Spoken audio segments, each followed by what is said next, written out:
Este es el SEAT 1400 que se utilizaba en las visitas de las personalidades políticas de los años 50, visitas que hacían a la planta de la zona franca de SEAT.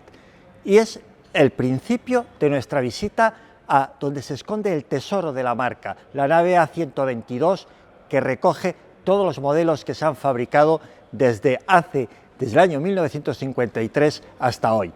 Un paraíso para los amantes de los coches en general y para los amantes de SEAT en particular. Y para los amantes de los clásicos, por supuesto, un sitio para quedarse casi a dormir. Nuestra historia empieza por el principio, que es como debe empezar toda historia. Érase una vez el 1400. En 1953 arranca la producción de automóviles SEAT con esta berlina, una berlina que en su época era un coche de prestigio, era un coche que en España desde luego no estaba al alcance de muchos. Y desde luego este coche marcó el arranque de lo que es la marca. Y después del 1400, con sus formas redondeadas, con su típica carrocería pontón, llegó el 1500. Ya estamos en los años finales de los 50, principios de los 60. Las líneas son mucho más rectas, menos redondeadas, un estilo también que si vemos en los coches americanos de la época. El 1500 es el sucesor natural del 1400. Es un coche de prestigio. En Italia llevaba motores más potentes, en España llevaba eso, el motor, primero un 1400, luego un 1500. Sin embargo, era un coche, era el sueño de muchos, puesto que estamos hablando lo que sería una berlina premium. Pero si el SEAT 1400 fue el arranque de la marca, y decimos que era una berlina exclusiva, había que popularizar, había que llegar con el automóvil a todas las capas sociales.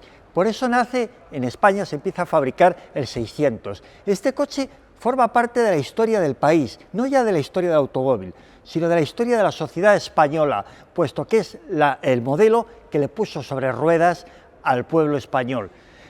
Otras marcas hubo, también por ejemplo Renault con el 4x4, pero el 600 sí ha marcado un antes y un después. En el año 68-69 llega a España el 124. El 124 es un coche muy importante, lo que es en el desarrollo del automóvil en nuestro país, puesto que ya el usuario de los 600, de los 850, pasa a un escalón superior. Este coche era un salto importante, puesto que era amplio y aunque tenía una arquitectura tradicional de motor delantero, tracción trasera, tanto por su comportamiento como por su estructura, supuso un avance importantísimo y además sería la base de muchos coches de competición. Con la misma carrocería del 124 estaba el 1430, 1430 centímetros cúbicos, aquel 65 caballos, este ya 75 caballos. Era una berlina con un comportamiento deportivo, con un sabor ya un poquito picante. Era el preludio de lo que luego serían los FLs y los FUS, pero no adelantemos acontecimientos. Hubo el 600, pero luego llegó el 600D y el 600 también se fue modernizando y luego ya llegó el E, ya llegaron las puertas que se abrían en el buen sentido, no en el sentido de los primeros 600. Este fue un paso muy importante también el 600, ya no era un coche tan clave en el inicio de la motorización, era más bien ya un segundo coche en la sociedad española y también un coche que se compraba gente joven. Cuando hablamos de los 124 no podemos olvidarnos de un coche muy especial, de enorme atractivo, es el 124 Coupé. El Sport hubo en 1600, como es este, y en 1800. Era un coche caro para la época, un coche ya no es un deportivo en el sentido radical del término, pero sí un coche con una carrocería muy atractiva, con un comportamiento con el motor 1600 biárbol que tenía ya garra, era lo que era el concepto de la época de Gran Turismo, un precioso dos puertas que hizo soñar a muchos. Y las ganas de competición, las ganas de rallies, las ganas de mayores prestaciones, nos llevaron a que el motor del Coupé, ese motor 1600, viajara bajo el capó de los 1430. Entonces de aquí nació una saga muy especial, los FL, luego vendrían los FUS. Una saga muy especial porque llevó a SEAT y llevó también al panorama de la competición española a dar un salto muy importante, como veremos más adelante. Ese paso del motor 1600 de los 124 cupés a ponerse bajo el capó del 1430, luego culmina con lo que eran los FL 1800 y los FL 2000, que llevaron a muchos a iniciarse la competición, luego con preparaciones de grupo 2, de grupo 4, de grupo 5, a verdaderas bombas en los rallies y los circuitos, y que también llevaron a la marca SEAT y a muchos aficionados a lo más alto del Montecarlo en aquella época. En el rally de Montecarlo estos coches los hicieron soñar. Días de playa, el 600 sirvió como base para preparaciones para competición y también sirvió para diversas transformaciones. Una de ellas es este Siata que se llama Patricia y del que se hicieron 6 unidades. Es una base de 600 alargada, es un típico coche playero de esos años 60 y curiosamente una de estas 6 unidades se la quedó el genial pintor Salvador Dalí. El sucesor natural del SEAT 600 fue el 850. La arquitectura la misma, es decir, motor y propulsión posteriores, un todo atrás, como se dice. El 850 suponía un paso importante en cuanto a prestaciones, puesto que el motor más potente se dejaba notar, y además incorporó para los más aficionados 2 interesantísimas versiones, que es el 850 Coupé, que tengo aquí a mi izquierda, una verdadera preciosidad, un coche que también se utilizó como coche de rallies, y sin embargo, a pesar de su mayor potencia, igual que la berlina del 850, nunca llegaron a desbancar del todo el espíritu de los 600, pero sí, ciertamente era un paso adelante, era un coche mucho más moderno y en este caso muy bonito este coupé. Pero si hablamos ya de estética, de atractivo, nos tendríamos que ir a esta preciosa carrocería de Bertone, el 850 Spider, un descapotable que cautivaba y que llegó a muchos corazones. Un coche muy de los 60, exclusivo, sí es cierto, pero lleno de un enorme encanto. El 1 de los 131. Los 131 llegan a mitad de los años 70 y suponen, es la sucesión natural de los 124, 1430, tienen motores ya 1430, 1600, luego llevarán el 1800, llegarán incluso a montar las mecánicas 2000, los 1800, 1600 biárbol y el 2000, que es la culminación de esas mecánicas. El 131 marca un antes y un después, nace justo después de la crisis del petróleo, ya la sociedad, en general la sociedad europea, igual que la sociedad española, ya no solo es ir de un sitio para otro, ya solo es utilizar el coche para viajar, para moverse, ya hay más exigencias de comodidad, más exigencias de seguridad. La respuesta es este modelo, es un paso muy importante. En este caso, en la nave A122, tenemos versiones muy especiales, como este CLX, del que se hicieron muy poquitas. Esta tenía un equipamiento muy de alto de gama, era, digamos, la culminación del 131. En otro aspecto de los 131 tenemos que curiosamente tiene este abultamiento en el capó. ¿Por qué? Porque llevaba el motor Sofin diésel, que no cabía en el espacio y que ocupaba por eso una mayor altura y por lo que hubo que modificar el capó.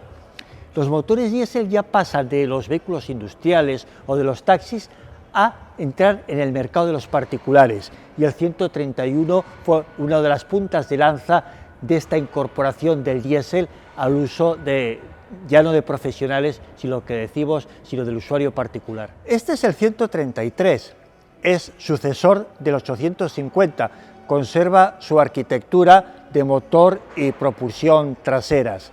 Es un coche un poco de un punto intermedio y además tiene el valor de que no tenía su equivalente en Italia, en la marca Fiat, sino que fue una creación de SEAT. Este coche además también sirvió fue una punta de lanza de la exportación y también se llegó a fabricar en otros países como Egipto.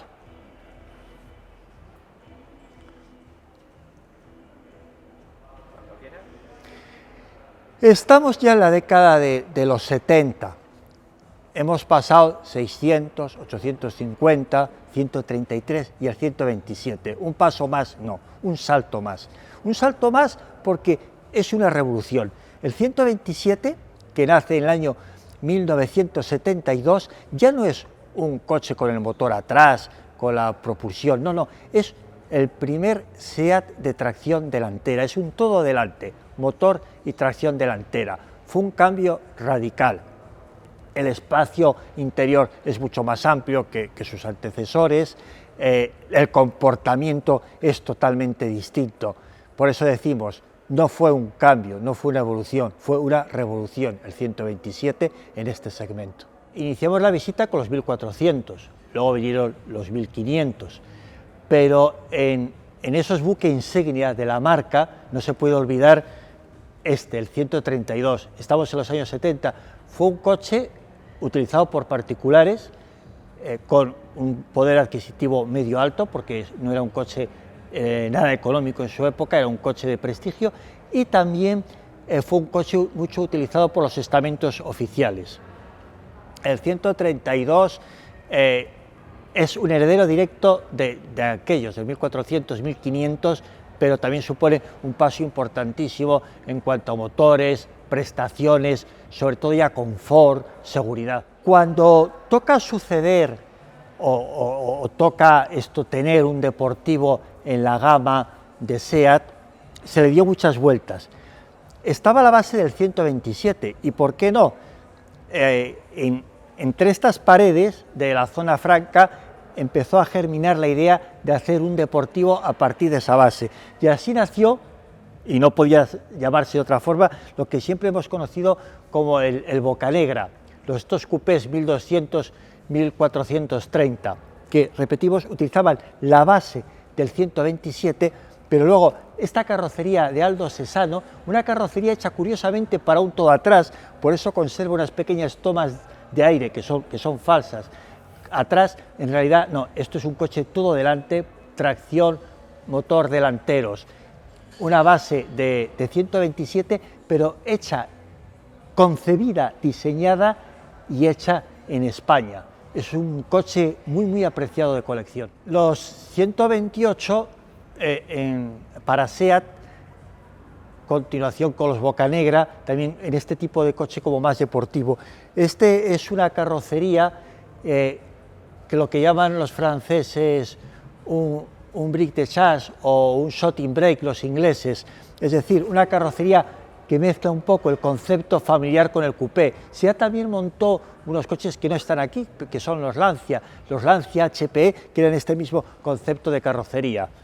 Estamos ya en los años 70, ya también empezamos a meternos en los 80 y ya, por supuesto, se ha generalizado lo que es el motor y la tracción delantera. El 128 era un coche con muchísimo encanto en su época, muy de parejas, de familias con niños, porque era algo más que ya la necesidad de moverse, era, digamos, el poder disfrutar de algo bonito. En 1980 nace el Panda. Es un coche práctico, es un concepto de absoluta utilidad, tiene detalles curiosísimos. El asiento trasero se podría convertir en cuna. Este diseño, que es obra de Giugiaro, lo que ofrece sobre todo es unas líneas muy sencillas, un parabrisas plano, unas chapas también muy planas, abridores, todo es sencillez. ¿Por qué? Porque hacía falta hacer un coche económico, pensando en matrimonios jóvenes, pensando también en segundo coche. Es un concepto que aún hoy día sigue siendo como muy fresco. Y aquí tenemos un Panda muy especial. ¿Qué ocurre? En 1982 el Papa Juan Pablo II viene a España. La Comisión del Vaticano, que estudia todo el viaje de forma previa para que nada falle, se da cuenta que el Range Rover, el Papamóvil, al que se le había dotado de una cúpula tras los atentados que había sufrido el Santo Padre, pues no cabía por la puerta ni del Camp Nou ni del Estadio Santiago Bernabéu. Entonces recurren a Lini, que era dueña de SEAT, y le plantean el problema. Solución: transformar un Panda, y lo hacen en tan solo 15 días. Es un auténtico récord. Y este Panda tiene detalles muy curiosos. Los adornos que tienen los tapacubos provienen del SEAT del Ronda Chrono 1600 y tienen forma de cruz. Era como digamos, un guiño a lo que era un coche destinado al Santo Padre. La verdad es que este fue un auténtico récord en la construcción. A finales de los años 70 incorpora en su producción SEAT un modelo muy interesante que es el Ritmo, un todo delante. Estaba destinado a lo que había sido en su época el 124, los 1430, pero el Ritmo es un coche muy moderno, su diseño es radicalmente distinto, sus parachoques integrados en la carrocería, su interior, todo era un coche con un enorme atractivo, un diseño muy cuidado y además un coche muy amplio. Pero, ¿qué ocurre aquí? Aquí hay un tema histórico importantísimo. Tenemos a este lado el Ronda. Este coche, que está pintado de colores muy llamativos, tiene una historia. SEAT en ese momento deja de estar bajo la tutela de Fiat. Hay una serie de desacuerdos y acaba Fiat dejando a la marca española. Pero la marca española apuesta por seguir exportando modelos porque lo necesitaba. Crea el Ronda. El Ronda a Fiat le parece que no deja de ser un Ritmo, pero SEAT lleva todo el tema hasta el Tribunal de París y demuestra con este coche que su Ronda es diferente. Las partes en amarillo son las propias del Ronda, supone las modificaciones que se había hecho sobre el modelo base, y las partes en negro son las del Ritmo. Este coche es importantísimo. Estamos hablando del año 82 y marca el inicio de una nueva era en la marca española. SEAT siempre fue una marca donde el tema deportivo, las prestaciones, un ADN de la competición se vivía intensamente. Y el Ronda, modelo que digamos marcó y fue una apuesta brutal y dificilísima que permitió mantener vivo a la marca mientras hacía esa transición de lo que fue en su época la pertenencia a Fiat o su asociación con Fiat, a luego lo que sería el paso ya a Volkswagen, pero en ese punto intermedio, ese Ronda era todo para SEAT. Y además apostó muy fuerte por él y no quiso renunciar a versiones deportivas, por eso tuvo dos preciosas versiones, que fue el 1600 Chrono y el muy exclusivo 2000, porque se hicieron muy poquitas unidades, ambos con los motores biárbol, pero no montados como iban en los 124, en los coupés, montados de forma longitudinal, tracción trasera, sino aquí iban montados ya esos 1600 biárbol en posición transversal y transmitiendo su fuerza a las ruedas delanteras, eran tracciones delanteras. Los Chrono de Ronda fueron unos coches cargados de encanto, de buenas prestaciones, de buenas sensaciones al volante. Y un paso más fuera de lo que era la relación, la dependencia de Fiat, tras el Ronda, el Ibiza. El Ibiza es un capítulo muy especial en la historia de SEAT. La base es la misma del Ronda, pero luego tenemos un coche muy distinto. Tenemos un coche de dos puertas, tenemos además el coche que sirvió para montar los famosos motores System Porsche. SEAT recurrió a Porsche para estudiar unos motores que le permitieran utilizar el utillaje que había usado para los clásicos 1200 y 1430, pero ya con una mecánica diferente. Fue momentos muy difíciles para la marca, pero hubo mucha valentía por sacar adelante la aventura de SEAT. Fue una apuesta enorme, una historia real en este caso, porque este Ibiza en concreto pertenece a la historia de España, no solo a la historia de la marca SEAT, pues que fue el que utilizó como coche particular el hoy rey de España, Felipe VI, cuando aún era príncipe. Y el Toledo, ¿qué decir del Toledo? Es ya ese punto donde la marca deja de trabajar de forma independiente y va a dar el paso para entrar en el grupo Volkswagen. Es el primer modelo de la actual era de SEAT, la actual era formando parte del grupo alemán. Un coche cargado de curiosidades, un enorme maletero, una carrocería aparentemente de 4 puertas, pero que en realidad eran 5 puertas, un diseño de Giugiaro que vuelve a estar asociado a la marca española tras la colaboración que había tenido con el Ibiza.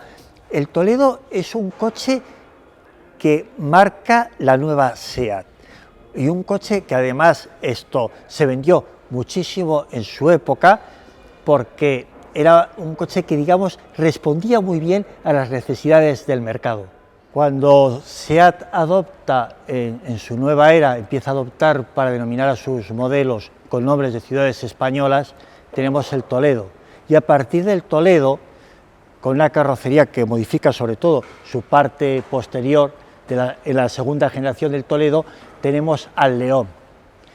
León, la ciudad de la eterna catedral, de la pulcra leonina, da nombre a este SEAT que marca el inicio de una saga brillante. ¿Herederos del Ronda? Puede ser, pero es mucho más. Son coches muy ambiciosos, son coches que además han dejado una huella enorme en Europa. Son varias generaciones, aquí tenemos la primera, la segunda, luego ya tenemos la tercera, cuarta. El SEAT León va evolucionando, va convirtiéndose además en un coche que en su segmento ya no solo es un líder en el mercado español, sino que en Europa empieza a poner las cosas muy difíciles a sus rivales y pasa ya no a mirar a otros rivales, incluso dentro del grupo, como referencias, sino él en sí mismo se convierte en una referencia. El SEAT León es una parte importantísima de la historia de la marca. Es un coche clave, no en un momento dado, sino en la trayectoria que nos lleva hasta hoy día. Hoy día el SEAT León está cargado de tecnología, con muchísimas posibilidades mecánicas, de híbridos enchufables, de hibridaciones. Es un modelo totalmente en la punta tecnológica y que además está llevando a SEAT a convertirse en una referencia dentro de su segmento en el mercado europeo.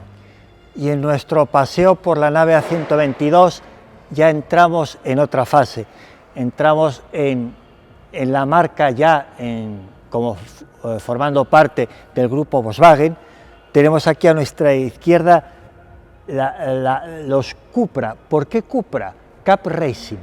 Son versiones de calle, pero muy deportivas, que además servirán para versiones de competición.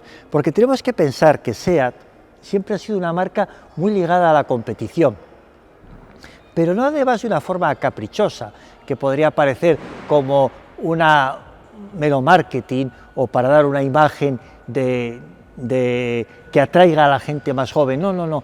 La experiencia de SEAT en la competición ha servido también para que sus modelos tuviesen unas características especiales, un feeling que atrae a los conductores. Sus modelos de calle hablamos, puesto que todos esos trabajos que se hizo en el departamento de competición desde un principio se han extrapolado a los coches de calle. Hay una cultura de carreras, esa cultura de carreras hace que sus coches tengan también un carácter propio, un carácter además que los hace muy atractivos. Por eso esta parte de la nave A122 está cargada de coches de muchos colores, muy llamativos. ¿Y por qué? Porque son los coches de carreras. Son los coches que han servido además para que SEAT pudiese transmitir la imagen de una marca joven, de una marca que hace coches con carácter, se pudiera transmitir también más allá de nuestras fronteras. Son coches de rally y coches de pista. Tenemos SEAT León, tenemos Córdobas, tenemos Ibizas, y tenemos muchos títulos, tenemos títulos mundiales, títulos en el Campeonato del Mundo de Rallys, tenemos títulos en los circuitos. SEAT ha sabido crear, digamos, un bagaje de carreras, un palmarés que le hace ser conocido en los ambientes de competición fuera de España como una marca a tener muy en cuenta. Sus rivales lo saben bien, muchas veces han sido batidos por los coches españoles. Aquí hay muchísima historia de carreras, muchísimos tramos, muchísimas luchas contra el cronómetro en los circuitos, coches muy interesantes que forman parte indisoluble de la historia de SEAT. Una historia que quizás a los más mayores, esa relación con la competición, les haga recordar las gestas de Salvador Cañellas, de Antonio Zanini en el Montecarlo, cuando nos mantenían despiertos esperando que estaban haciendo en la noche el Turini, cuando nos llevaron a la gloria de conseguir una tercera plaza en el rally más importante del mundo, con aquellos 124, aquellos que llevaban los taxis, que batieron a coches mucho más potentes, mucho más sofisticados.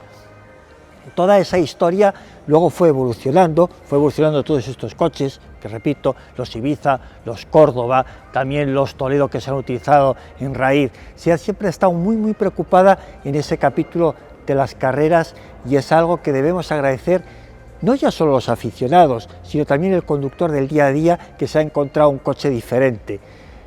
Por eso también es la base de Cupra, de la marca Cupra, hoy día otra marca nueva que hace coches distintos, pero todo eso que ha llevado al nacimiento de Cupra o que ha llevado a ese carácter especial de los SEAT nace en los tramos de los rallies, nace en las pistas, nace en los circuitos, nunca lo olvidemos, eso es muy importante en la historia de SEAT.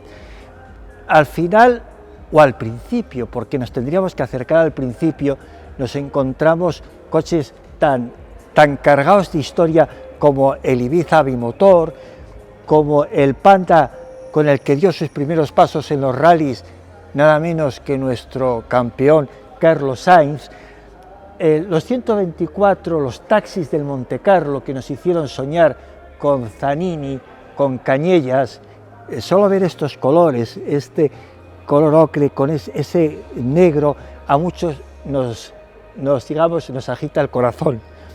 Estos coches han sido la base de lo que tenemos hoy día. Por eso el departamento de SEAT históricos de SEAT los conserva, los mantiene y los mantiene vivos. Y es capaz de crear como este 1400 que corrió el Montecarlo cuando hablamos de los años 50, ya han sabido recrearlo y ponerlo otra vez sobre los tramos del Montecarlo histórico, con Mia Bardolet. Es una nave cargada de historia, de carreras, de rallies y en realidad de lo que es la vida española durante más de 70 años. Es la nave A122 de SEAT. Si se habla de competición en SEAT, como parte de su historia, no se puede olvidar el capítulo de la Fórmula Nacional, de la Fórmula 1430, 1800. De aquí nacieron muchos pilotos de circuito. Era un salto de una España donde teníamos como circuito permanente solo Jarama, luego ya hubo Calafat, fue un salto importantísimo, puesto que permitió acercarnos un poquito a Europa, gracias a unas mecánicas, la mecánica 1430, con caja de cambios de los 600, luego ya vendría la Fórmula 1800, los chasis, hubo muchos chasis, hubo los Selex, Martini, Lince, ahí tenemos el coche que pilotó el inolvidable Jaime Sornosa Correcaminos.